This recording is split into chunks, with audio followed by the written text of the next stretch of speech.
Hello, everyone. I'm Eric Bolling along with Kimberly Guilfoyle, Bob Beckel, Meghan McCain, and Brian Kilmeade. It's 5 o'clock in New York City, and this is The Five.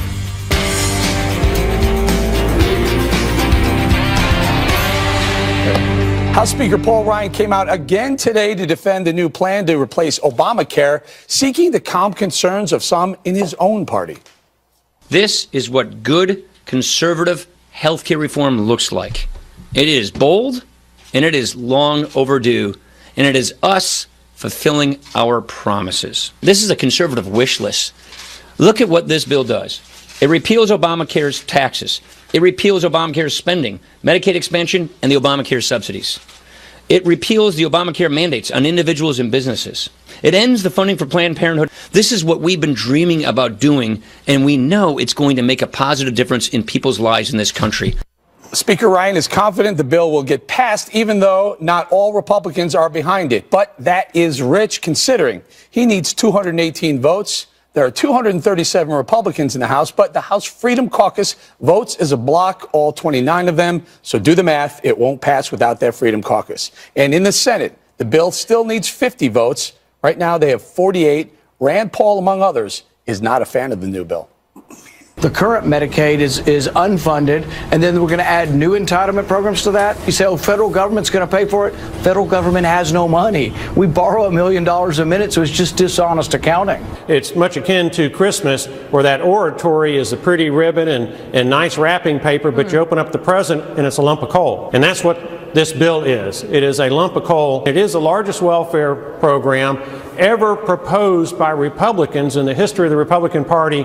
It's going to be disastrous for our deficit and debt long term.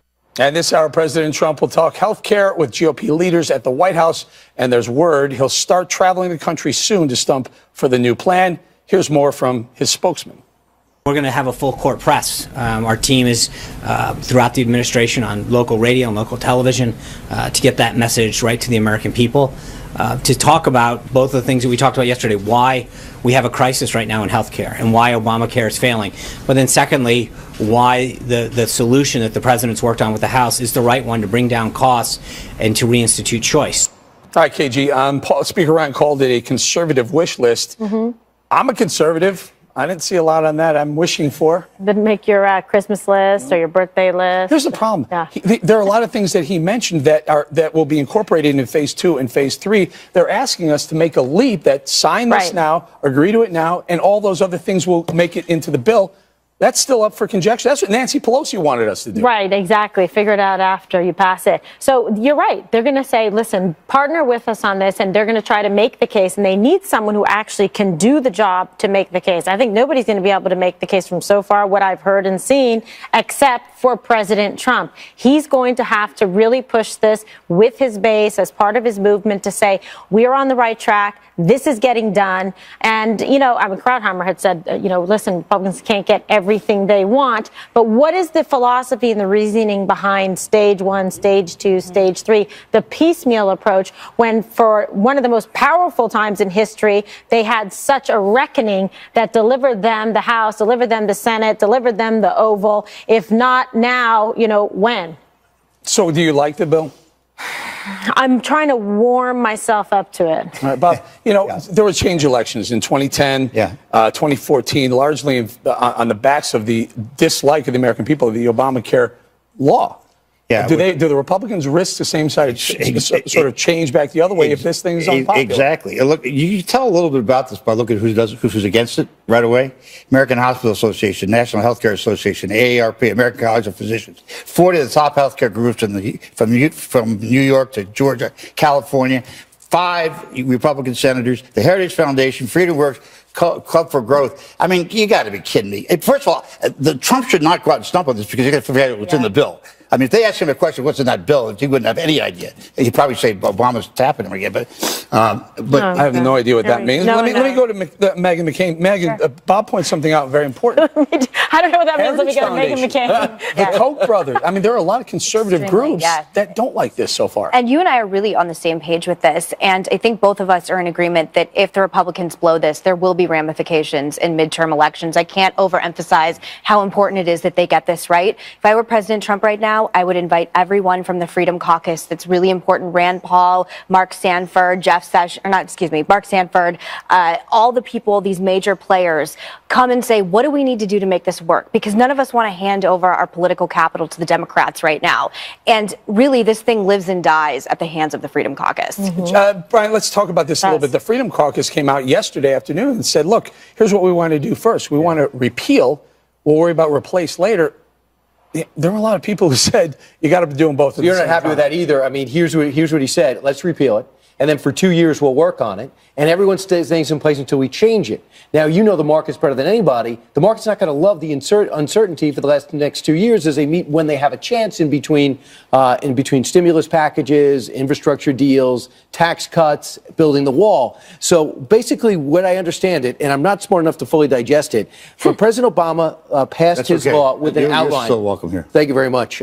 He passed his outline. We didn't know what was in it. Then there was a series of guidance letters and regulations coming from the Secretary of Health and Human Services that helped have this out, Sebelius.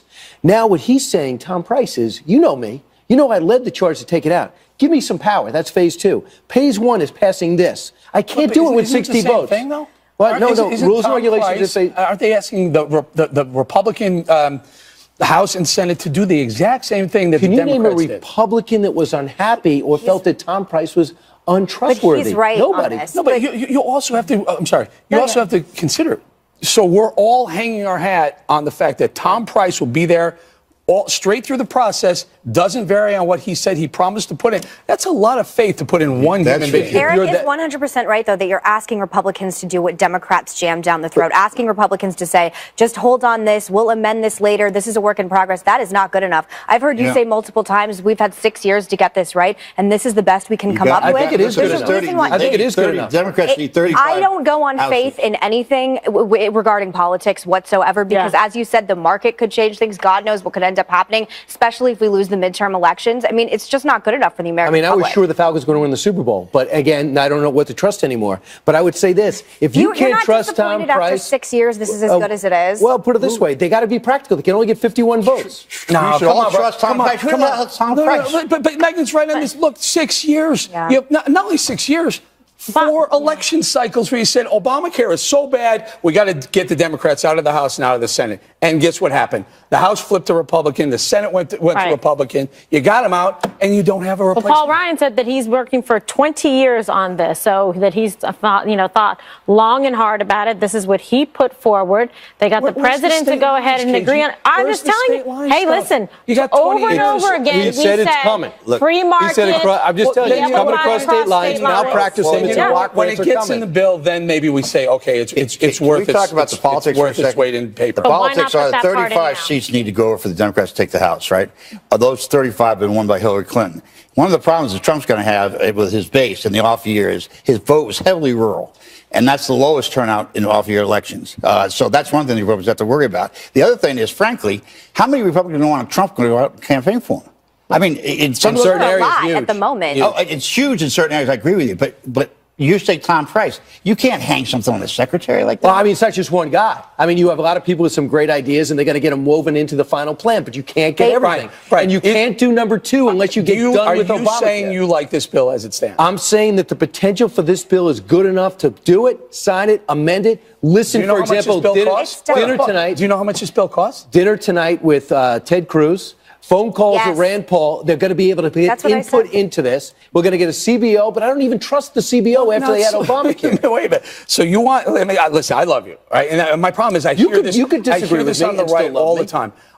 We need to just do this, and we'll figure it out later because you know what? This is the best we got. No, we can do better. We can find out how much it's going to cost. We're going to find out if, in fact, 20 million or 15 or 12 million people aren't going to be uninsured. Just understand, the day after legislatively, and you know more than anybody else about legislation. Yeah, but if you repeal and then you replace, you need 60 votes. You are banking on switching 7 Democrats. That is a lot of faith. Well, at least you trust your guys to get it better. You're talking about warring factions of the Republican Party, and I do hope the Freedom Caucus and President Trump can come together for the collective good of the Republican Party, because at the end of the day, we are Republicans, to try and get something that everyone is at least more collectively satisfied with than Medicaid expansion and a new system of tax credits right now, which is not conservative. This is the most important. I think this is one of the the biggest issues, you're 100% right. Medicaid expansion, 138% above the poverty level. That's democratic. That is pure. That's liberalism. And Bob we're saying, should like it, and we're then. saying, let's preserve this until Now you know it's a bad 2020 idea. and going forward. Well, wait at a least. second.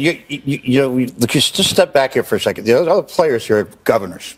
In the states that took the Medicaid expansion, there's an old rule in Washington: what the federal government giveth, you never take Take it back. back, right. And I'm telling you, the idea that a Republican governor out there who's got a lot of people on federal Medicaid dollars, Like Kasich. is going to somehow or another come out for this bill is nuts. What if he ends up with a block grant in 2020, gives him more freedom to do what he wants? That's You don't want money? That's But part of the problem is the idea. entitlement culture that Democrats have created, starting with Obama. Now he has done a complete and total cultural paradigm shift. There's an expectation that healthcare is your right by the government. It was I think it was Lyndon Johnson, 64, 65. But when they said- okay, in 2017, he has effectively passed it. And the idea that you're going to remove entitlements from some people, I have a problem. Can I do this? Can I ask anyone at the table or anyone out there, show me one thing in this bill that reduces the cost of either health care or health insurance? Doesn't. Not one. Just show me one. You know what would? Competition. That's the only thing that's I going to know, do it. And there's nothing competitive in here right now. You know who gets the best break in this whole thing? Not the American people, not the middle class, not young people, not old people. Insurance companies. Insurance company. $100 billion carve out over 10 years to the insurance company. You know, guys, Republicans, conservatives, we've spoken, we've talked, we've voted, we've run on exactly opposite principles of this. The exact opposite of this. They need to fix Don't worry, this. he's going to be okay. Well, they're He's taking very a bit of well a knee left. on Keep it. in mind, He's not going to be okay. He says block He's grants not. are coming. Malpractice insurance caps like they have in Texas is coming down the line. Having insurance you can get across state lines is coming. Right. And unless you don't believe Donald Trump, who tweeted out, it is coming. That was yesterday. He did it around 8 o'clock in the morning. Don't worry, it's going to be woven into the bill. Legislatively, this unless is you how it's don't got to be believe done. Donald Trump, are you kidding They me? want to wrap us, but I have to ask KG this. So, realistically, okay, so Donald Trump says, this is what I've been given. He didn't come up with this. This is what I've been given. I know. But wait, Yeah, he now has the problem. promised to repeal and replace Obamacare early. Is it smart for him to say, you know what, I promised to repeal and replace. We're not ready. Let's pull that back. We'll do taxes. We'll come back to Obamacare later. I'm sorry. Well, no, this can't is do one that. of the, Politically. this was one of the biggest things in terms of the campaign and one of the promises that was made early on. We saw that in terms of a shift in the campaign momentum towards Donald Trump when you saw just like Obamacare unraveling. So this was one of like the tent poles that he was trying to put forward. So that's why people are disappointed. They say, wait a second, this doesn't even go far enough. This seems So a what little is he- bit like Democrats. Donald Trump said everybody should get insurance in America and it should cost less. And it's not going to happen. Donald Trump, President Trump is a free market guy. So the one thing that I was expecting and hoping for was to increase the competition, to bring the cost down, to ultimately make it more affordable so that the insurance companies don't win. Politically, can he do it? Can he make the flip? Can he step back from Obamacare and say, sorry, American people, I promise you this? Sorry. He's going to build off this. He's not going to say sorry. He's going to build. This is a foundational document. Politically, can he do it? He can fix it. I think he should meet with the Freedom Caucus as soon as possible and come up with Can't some do kind it of without consensus. them. We got to go. We got to go. Well, the hunt is on for another mole or moles in U.S. intelligence. A federal criminal investigation has now been opened into WikiLeaks' publication of documents detailing the CIA's alleged hacking operations. There are reports that investigators are focused on contractors as a likely source of leaks. More now with our chief intelligence correspondent, Catherine Herridge. So, Catherine, how much damage has been done so far? Well, the CIA is not publicly commenting on the damage, but you can see by the depth and breadth of these documents, more than 8,000, that it does reveal what appear to be very significant tools for the CIA. And I think for some context, you have to see the loss of this ability in the context of the NSA. After the NSA leaks in 2013, more pressure, there was more reliance on the CIA, and now you've had that agency, their secrets exposed as well. So you've got two main agencies who have kind of been poked in the eye, if you will, by hackers or by an insider threat. And the real losers here are the American people and national security. It's quite alarming. It's a huge story that's developing. Bob, you have a question. Yeah, well, Catherine, you know, the number of contractors has gone a huge leap since 9/11. That's the right place to look. I mean, we know that's already happened once. Right. And you've got these things spread out among more people than when I was in the White House and I had intelligence clearance, not intelligence, but clearance. But very limited. It was very limited. Now there are 1,000 people who have access to this stuff. Well, I think the contractor issue, Bob, and you've kind of hit the right note with it, is going to be one of the leading edges of this story, because what we've seen is an explosion in the use of contractors.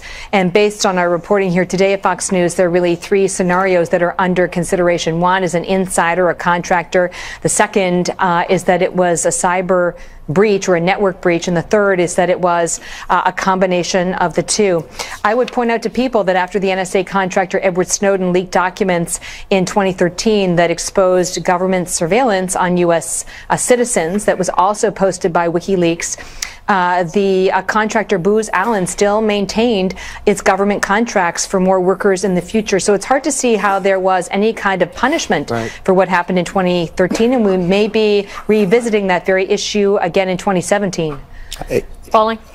Catherine, the documents shed some light on what the CIA can or should be doing as far as surveillance, how they're supposed to, the processes they're supposed to go through. Is there any indication on what we're learning from these these leaked documents as to what went on at Trump Tower, whether or not there was whether anything happened and whether or not the proper procedures were followed? Right. I'm not seeing anything yet in the documents that I've reviewed that really shed a lot of light on that point. But if I could just sort of get another idea on the radar here, when you look at these tools and capabilities that the CIA has to take your phone and kind of reverse engineer it so that it becomes an instrument to capture audio and video. The same thing with these internet connected appliances, even TV sets.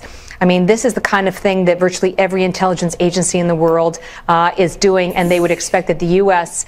Is doing as well. So I'm not so sure that we spilled big secrets on our capabilities, but we've certainly limited how we can use them in the future. Can I follow up on that exact point? There was some indication. I read something, and I didn't really understand it. Have we lost that malware? Have we lost that ability to maybe hackers or foreign governments that may have that ability to listen in on our phones?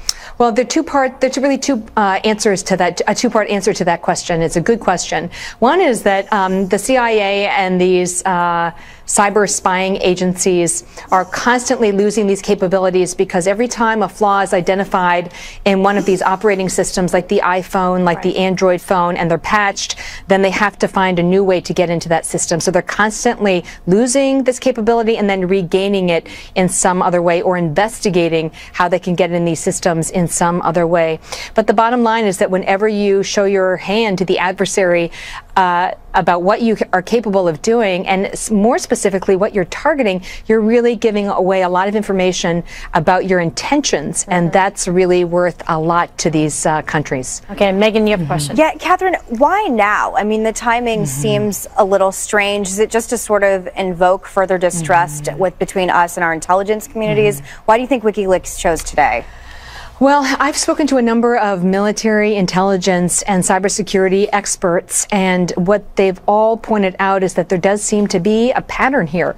When you look at the data points, you see this thread that goes to WikiLeaks.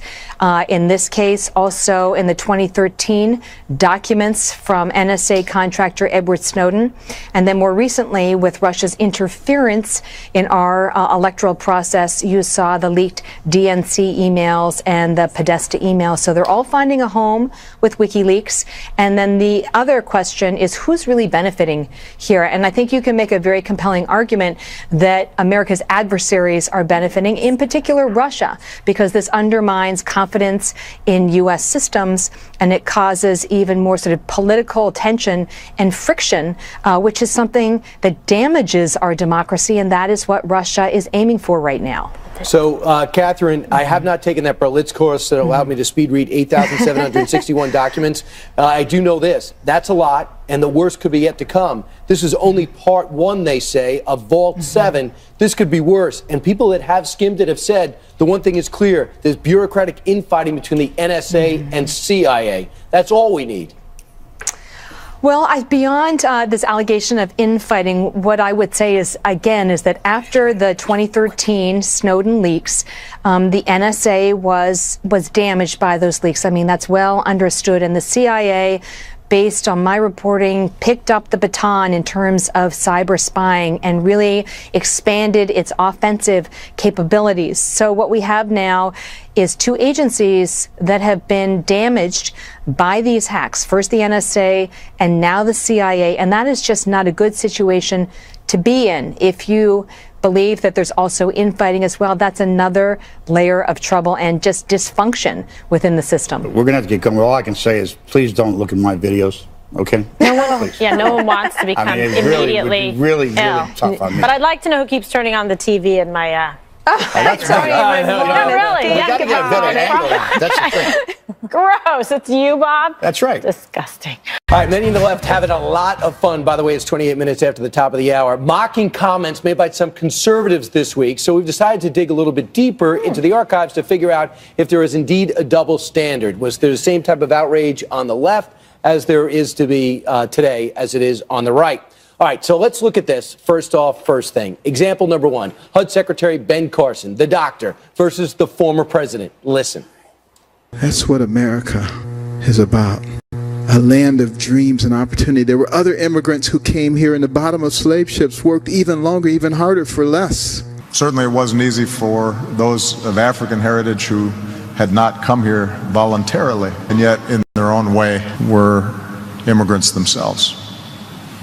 There was discrimination and hardship and poverty. All right, and he's did that 11 separate times to the president over the course of 8 years. Here's another example, Congressman Jathan Chasitz versus 44. Americans have choices, and they've got to make a choice. And so maybe rather than getting that new iPhone that they just love and they want to go spend hundreds of dollars on that, maybe they should invest it in their own health care. That's how you say it and what party you're with, right, Bob? That's just flat wrong. That is just flat wrong. First of all, he used the word yesterday. Well, first of all, Capert's that punk. This guy. One at a time. First take the first one. Ben Carson against. Okay, I'll tell you, but the one word that Ben Carson did not get out of his mouth, at least the ones I could understand, was involuntarily came. He didn't say that. What Obama said was they involuntarily came because they were on slave ships. Carson didn't say that. What? So that one word. That one word. That's the big difference. That's the difference between they were immigrants in their own way. The real world. There was immigrants in their own way was the follow-up. Ben Carson, I don't know if you noticed, also African American. So do you think that he is not? No, I didn't notice that. Well, it doesn't seem like you're acknowledging. Bob, are you suggesting that immigrants came over here? Carson said other immigrants who came here in the bottom of slave ships. Are you suggesting that immigrants were choosing to come over in the bottom of slave ships? Did he say? Because otherwise it would be involuntary. First of all, he also said they came over here for low wages, if I remember. Okay, by the way, you just got zapped, all right? Like the bug zapper just blew you up. For what? Because you're making a distinction without a difference. You cannot be able to parse words on this and say that there is any material difference whatsoever between what the president said and what Ben Carson said. Let's get Megan in here. Megan, you know what? You understand parsing words, and there seems to be a different set of rules of right and left. Listen, I mean, the proof is in the tapes that you just showed right there. They're basically, both of these men are saying the exact same thing the president said, and I don't even remember that one clip with President Obama with the slavery comments. 11 separate times. I don't even remember seeing that picked up on any news cycles. So put that where it is. They're basically saying the same thing. There is a difference between sometimes how Democrats say, I feel your pain, even it's complete and total baloney, as we all know. There's a way that the media covers them. There's a way that some people like President Obama and President Clinton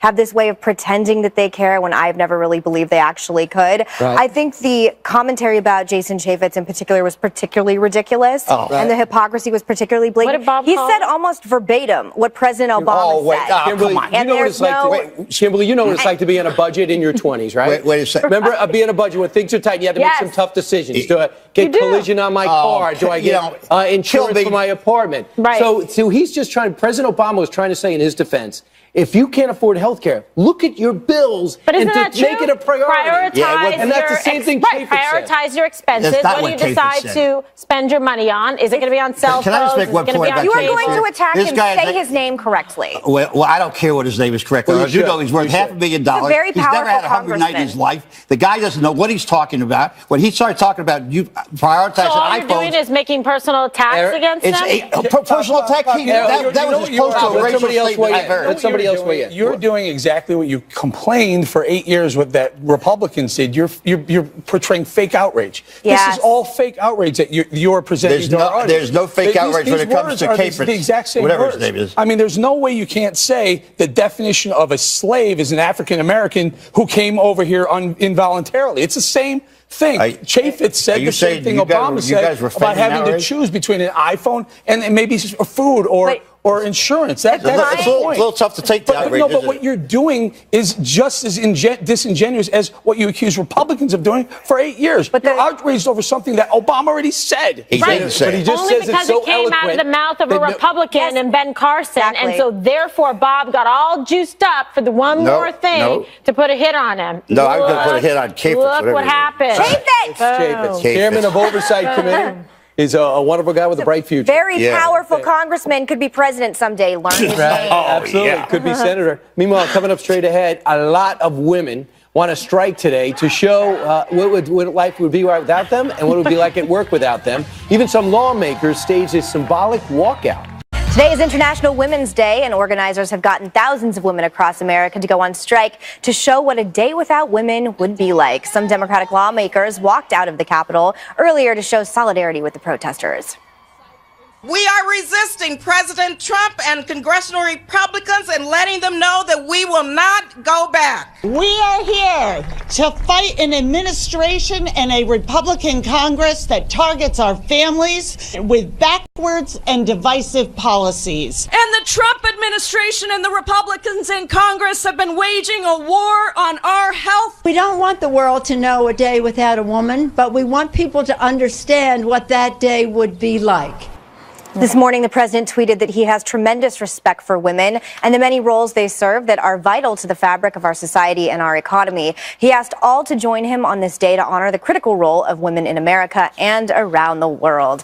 All right, Kimberly, I am going to start with you just because we're both the women on the show. Both of us decided to show up today. I already spoke at length on this on Outnumbered. I co-host a show that is female dominated. I feel empowered every day, and the fact that I'm on a show where the male voices aren't as significant as the female voices. Except for when you two are the one lucky guys. Oh, in numbers. In numbers as well. It's unusual in news for women to outnumber men on panels. I find value in showing up at work. Beyond that, they just said coming out of their mouths, this is an anti-Trump protest, an anti-conservative protest, and there are no Republican women that I can see involved in these protests. Why did you choose to show up today to work? Yeah, I echo your sentiment. I thank God every day that I have a job and I'm able to work here at Fox News. I'm able to sit at the table with smart, intelligent people who are passionate about what they do, and they appreciate the jobs that they have. As women, we're in a powerful position, and we choose to own it and live it and breathe it every day. By me sitting here, by you sitting here, by the women outnumbered and our colleagues, that is making a strong statement and a statement out there to young women that can look up to us to say they can grow up to become and do anything that they think about and believe in their hopes and dreams. Get a good education, get a great job. I want to celebrate all the advances that women have been able to achieve in this country and hold ourselves up as an example to other countries around the world where women are oppressed. So the best way to do that is by being here. I want you guys to know that I'm going to agree with you. I think the day without women would be horrible. But having said that, it's still the fact remains the Republican Department of Labor now, whoever runs that, it's 81 cents on the dollar for women and men. Until it's equal, stay out. What was Hillary's campaign? Yes. What do you mean? It was like 72 cents on the dollar. Women were paid 72 cents. We went and asked can I just you don't like statistics that run against you, do you? I just told you Hillary was lower, paid women less than the national average. Okay, military women didn't take the day off. Law enforcement women didn't take the day off. Most of the doctors and nurses that I've heard of haven't taken the day off. Thank God. Can we have news people didn't take the day off? Can we have a day without I'm going to take the day off protests? I mean, listen, I would certainly hope so. I think another important point, as Kimberly pointed out, is that this is totally tied up with anti-Trump, anti-conservative, pro-choice movements. That's what modern feminism encompasses. And for people like Kimberly and I, who are strong, empowered, smart women who come on TV every day, by the way, not talking lifestyle news, but talking about domestic and foreign policy at length, it is an important job that we have. And the idea that I would somehow be empowered by not showing up, the messaging that it's sending to young women, I actually think is very dangerous. What about the schools that were closed? What about all the schools schools that were closed, things that couldn't happen because of it. People who are parents who are working class they'd pay them parents, the right amount of money. all of a sudden that they have to get daycare for their kids, and they have to not go to work because in response to that. Here's it. They were protesting sexual discrimination, discrimination on wages, and harassment. I would say that if you want to do that, I had no idea it got to the point where we needed a massive walkout. But if that's a massive walkout, I also didn't think you needed Madonna on stage telling us to burn the White House down. So I guess I'm a little behind the times. I guess you probably are. What color is your handkerchief there, Kim? It's not real. This is a fake. It's fake one. You're not joining the protest with the red. Well, as long as it's I'm modern. pro-woman. You are pro-woman. I've always been Came pro-woman. on our show today. As long as it's Lena Dunham feminism, though, more than 50% of women are going to opt out. This weekend, the President of the United States accused his predecessor of wiretapping his phones at Trump Tower without any evidence at all, not unusual for him, to back up his claims. That made me sick, and it reportedly made President Obama furious, and should be, and livid, according to people close to him. Now, let me ask you something. Oh, my God. See what I have that photo.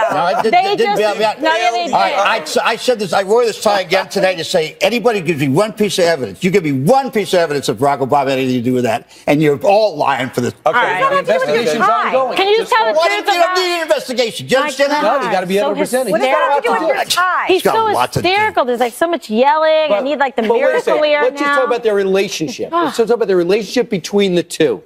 Is it, do you see, it's never been good, even though early on, Barack Obama was the recipient of a lot of compliments from Donald Trump. By 2009, the only thing that Barack Obama ever said about Donald Trump destroyed him at the Washington Correspondents' Dinner, and they said, well, Trump is all about his bankruptcies. He just called the former president of the United States a bad and sick guy. Now, what do you think of that? Well, then that's a turn for the worst. Oh, yeah, no doubt about it. However, then they were hitting it off. One thing negative about Trump.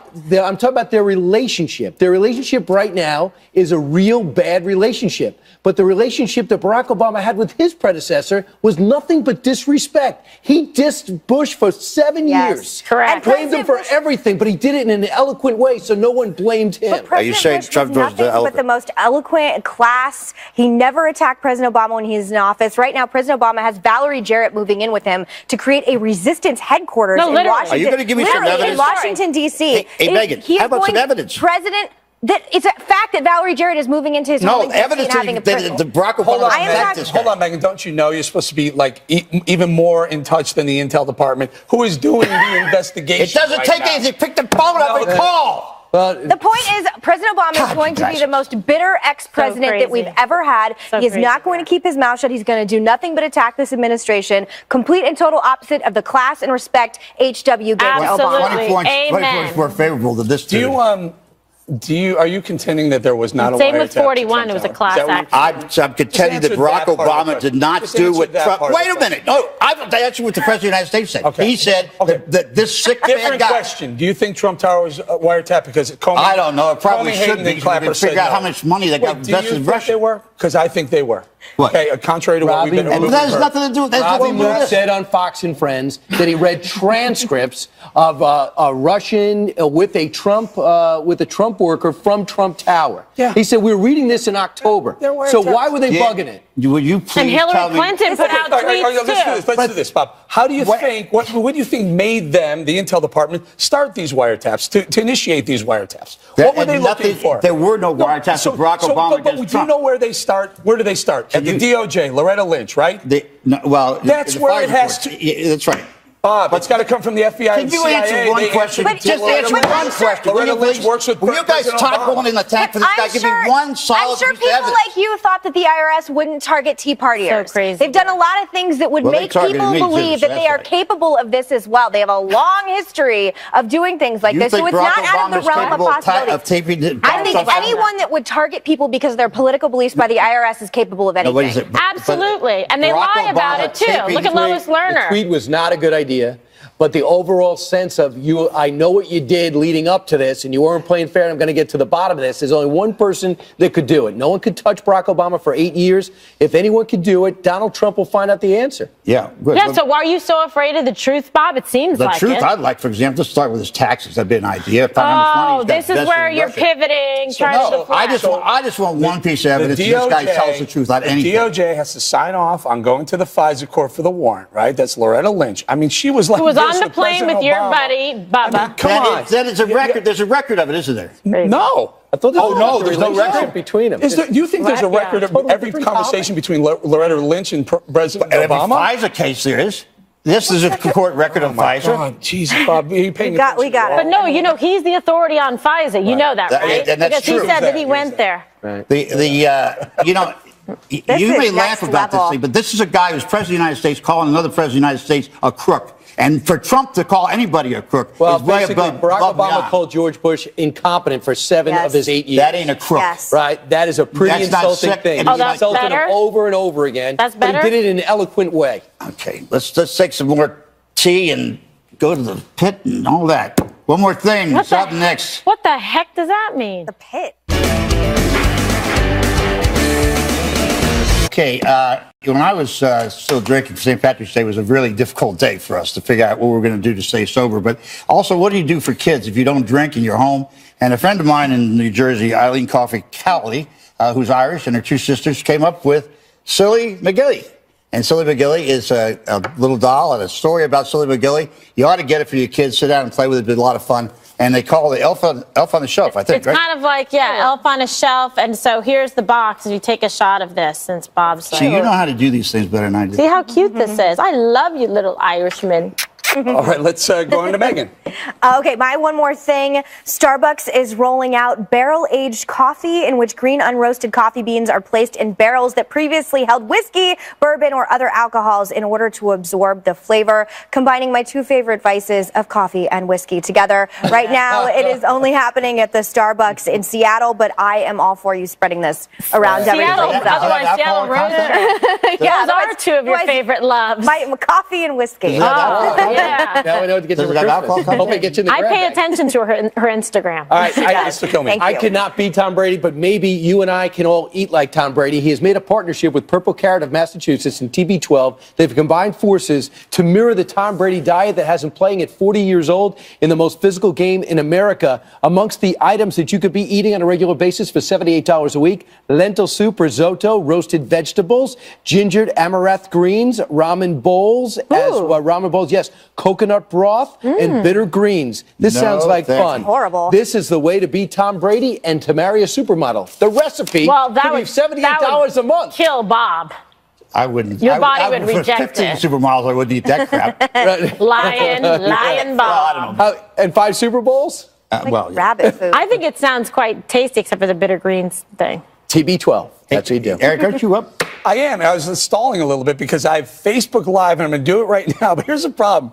I have 2 Facebooks. One I actually use and one I don't use. And I'm not sure which one I'm going to go live on. Someone so will I'm going tell to you. do it. I'm just going to start doing Facebook Live. KG, you want to take this over until we go to break? Okay, so We'll like walk around a talk little and bit. read? Yeah. All right, perfect. KG, All right, so set your Bobby. DVR so you never miss an episode of The Five. That's it for, stretching? Yeah, stretch. Stretching. We have a few seconds. I love Facebook. Stretching. Come on here, Okay, check out- bowling's going around Look, here. this is a jib. This is our jib Why don't you operator. do that stretch again, Kimberly? Hey, can you guys show the Steadicam guy? Can you flip Yep. it? Can you take camera 2? This Look is at a beautiful Steadicam. new Look at this- studio. Look at this camera. Yeah, He's this got is it really exciting, attached to don't his you? body. It's amazing. It's a smooth shot. Come running Bowling, across can you here. tell which one you're on now? I have no idea which one I'm on. But Yeah, I know it's on Snapchat. This is what happens if you had a day without women. All kinds of things would go really Just don't have a night without women, that's incredibly all, wrong. There okay? you go, Bowling. Do the wave. All right. A real show is next. Special report.